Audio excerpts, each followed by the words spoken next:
Well, I think in reviewing the last game, I think there's a lot to learn from the last game. I think the number one thing is, when we did things correctly, when we executed fundamentally, when we played with good discipline, we had really good success. And that was a little bit too inconsistent in terms of us being able to stack positive performance, uh, play in and play out, in the game. Made a couple of mistakes on defense and gave a couple big plays up that led to their scores. And offensively, we made a lot of good plays, but we also had too many plays that were not executed exactly like we wanted, and the result was not always positive. I thought we made some plays in the kicking game, which blocking a punt, scoring a touchdown. Had some positive returns, and especially in punt returns. So there's a lot of good things, in the game, but I think consistency and performance is really what we need to work on in terms of maintaining intensity, staying focused, playing with more discipline, eliminating penalties and poor, full speed decisions that, are resulting, in penalties. So, you have the players of the week. Um, Obviously, this is the SEC opener for us against a very good, top 10 Florida team who we have a tremendous amount of respect for. Obviously, looking forward to that challenge, playing on the road, in a difficult place to play. Um, but from an injury standpoint, Will Anderson has been very encouraging. I'd probably take a day off today. He is kind of day to day, but um, we feel a little more encouraged than maybe after the game. So we'll just see how he progresses through the course of the week. Dan Mullen has done an outstanding job wherever he's been the coach. He did a great job at Mississippi State. Obviously, they won the SEC East last year. Excellent coach, does a great job of utilizing the personnel that he has some really talented guys on offense, really good running backs. Both quarterbacks using a two-quarterback system are very capable passers as well as making plays with their feet, whether it's quarterback runs, play action passes, whatever. Um, and they just got good players. Our offensive line is, improved and, better this year, playing better in my opinion. That's why they're like second in the nation in rushing, which is going to be a real challenge for us. And then not allowing big plays when you're trying to stop the run.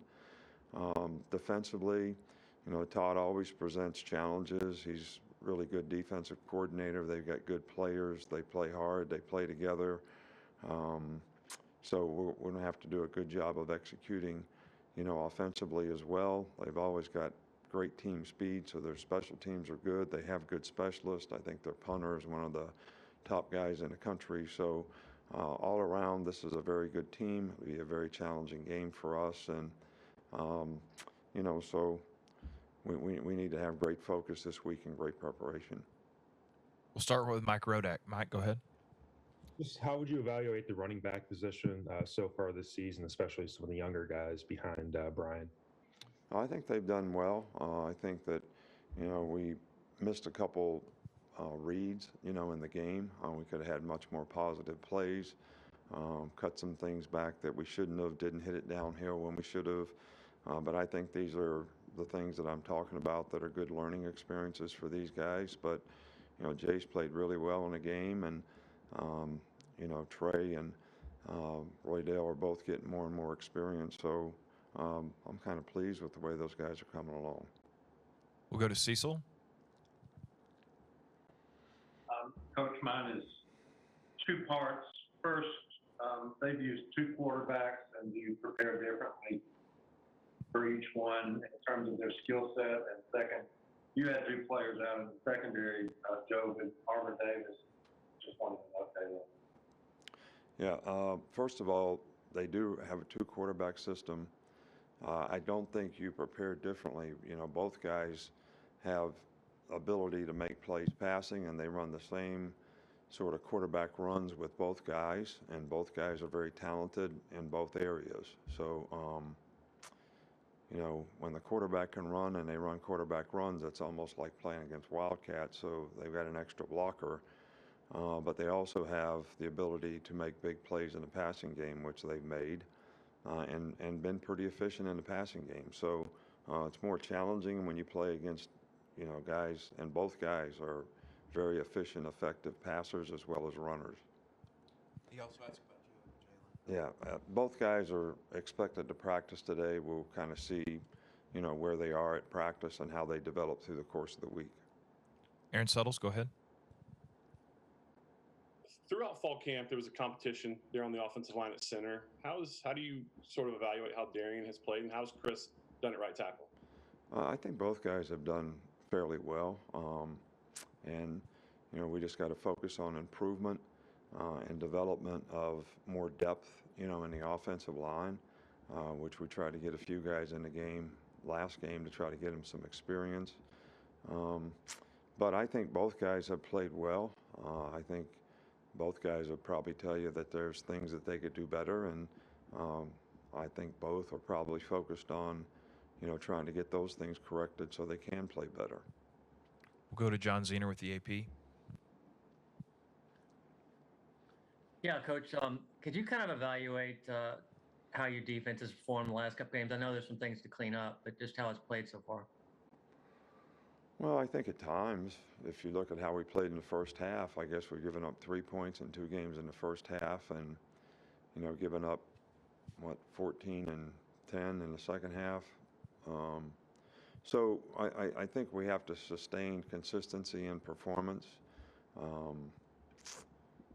We gave up the 61-yard touchdown in the last game, which was kind of a coverage error on a couple guys' part, and we had a total bust when the twos were in there that gave them another touchdown. But I think at times we've played really, really well. I just think it's the same song, consistency and performance. Can you play for 60 minutes in a game? Can you sustain your performance for 60 minutes in a game? And so that's kind of what we're focused on and what we're trying to get our players to do. Go to Charlie Potter. Hey, Coach, you talked about playing in a hostile environment. When you have a quarterback that's making his first road start, just what advice do you give him to help him play better? Well, I think we got a little taste of that playing in Atlanta, even though it wasn't the crowd noise probably there that we'll have this week. Just got to play with poise, and that's one thing that Bryce has done in both games is he's been able to keep his poise. He's able to stay focused on doing things that we need to do, but I think it's the entire offense that has to be able to keep their poise in these situations, whether it's silent snap count or whatever we have to do to be able to operate. I think we have to do it as a unit, and I think it starts with the quarterback, but he has shown really good poise so far this year. We'll go to Michael Casagrande. Yeah, in general, you've talked in the past about the progress between week 1 and week 2. After you watched the film of Bryce, what did you see in terms of the progress, the little things that he did? Well, I think Bryce has played well in both games. I don't, like I keep saying this, how did the players around him play? And that's what I think we need to continue to improve on, the overall timing in the passing game, efficiency in runs and RPOs and the things that, we try to tie together in our offense. I think it's the entire unit that has to grow and develop. And, we're making progress. We're not probably there yet, but we're making progress. But I think, Bryce played well in the first game, and I thought he played well Saturday. Go to Nick Kelly in Tuscaloosa. You mentioned facing Dan Mullen offenses several times over the years. How have you seen the way that he runs an offense change, if at all, over that span? Well, it changes relative to the personnel that he has. I think that's what he does, really, really well. They obviously didn't run a whole lot of quarterback runs last year. With the quarterback that they had, he was a really good passer. They had really good skill guys, and they were a great passing team. This year, they're still a really good passing team, but they have the added element of quarterback runs, which when he was at Mississippi State, was sort of the same kind of, what players do I have? What can they do? And I'm going to make sure these guys are doing the things that they do well. And I think that's what makes him a great offensive coach is he does a great job of utilizing the personnel that he has, getting the ball to playmakers. And if the quarterback has running ability, they'll use them in the running game as well. We'll go to Matt Marshall with the Orlando Sentinel. Nick, this is the first time you guys get a chance to go to Gainesville in a while. Is this some opportunity for you guys to play a team that you don't normally see all the time in the regular season? And would you like to see more of these kind of matchups as well? Well, we did play them in the SEC championship game last year, and obviously, they had an outstanding team. So, look, I don't want to get into the whole scheduling thing, but we played 10 SEC games last year. I thought it was great for fans. I thought it was great for the matchups. I've always been one that advocated playing more SEC games in the regular season so that every player in every program would have the opportunity to play every team in the SEC. So, to answer your question, yeah. Okay, we'll go to Tony Tsoukalas. What allows Bryce to perform so well when he's under pressure, when he's pressured by the defense? Just what have you seen allows him to do so well in that situation? Well, I first of all, I think that he's got a really good feel in the pocket, moving in the pocket, and sort of moving away from the rush, stepping up when he needs to step up. He's very quick feet. He's got a quick release. He gets his feet back underneath him so that he's throwing the ball on balance and accurately. And then, he's a very bright guy, so he really understands how the other team is trying to pressure and tries to protect himself with the plan that we, try to put together as coaches so we can protect him. And but you got to be able to implement it in the game based on, what you're seeing. And, he's done a really good job of that to this point. Okay, and Coach, we got time for one more. We'll finish up with Steven. Coach, just what's your assessment on the backup quarterback job, and is there a defined number 2 guy behind Bryce right now? Well, I think that we're trying to get both guys experience because I think that both guys have ability to do certain things, and maybe if something happened to Bryce, would maybe use both guys' skill set, to help us at that position. So I know that doesn't necessarily answer your question, but right now Paul is the second guy, and Jalen is a developmental guy, but doing things that he does well is the best way I guess I could answer that. All right, Coach.